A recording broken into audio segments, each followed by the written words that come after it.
Will electronic news sources eventually replace what we affectionately call dead tree newspapers, the traditional print product?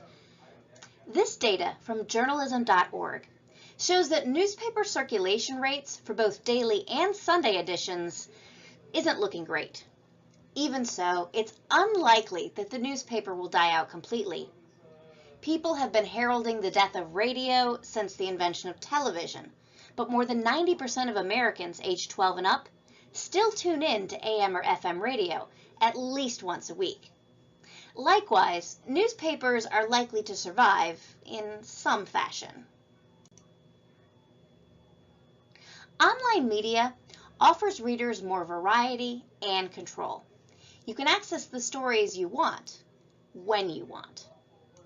Text, photo, audio, video, animated graphics, databases, and interactive elements can be packaged into a website to tell stories in a myriad of ways.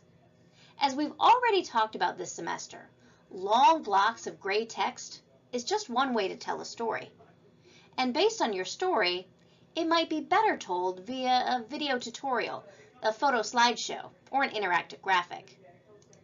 Stories, images, and digital extras can be linked to build story packages and give readers a true multimedia experience.